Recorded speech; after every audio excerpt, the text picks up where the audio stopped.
এখন আমরা দেখতে পাচ্ছি কালো আর সাদা। কালারটা কিন্তু সুন্দর, দেখুন। এই যে কালো আর সাদার কম্বিনেশনে একটা ফুল দেখতে পাচ্ছি আমরা। এই ফুলটা ভীষণ রেয়ার একটা ফুল।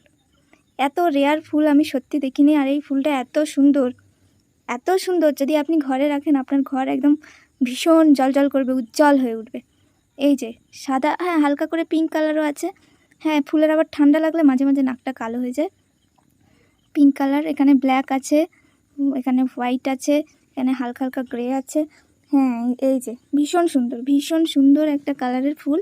ফুলটাকে তেমন যত্ন করতে হয় না, শুধু সামান্য যত্ন করলেই হবে। ফুলটা বাড়িতে বাজারে যাবেন, গিয়ে সব থেকে বড় যে মাছটা সেটা এনে বাড়িতে এসে ভালো করে তেলের মধ্যে দিয়ে ভাজাভুজি করে এই ফুলটাকে দিলেই হবে, ব্যাস। আর মাঝে মাঝে সাদা রঙের জিনিস খাওয়াতে পারেন, যেমন ধরো দুধ, আর মাঝে মাঝে ইঁদুরের ভর্তাও খাওয়াতে পারেন।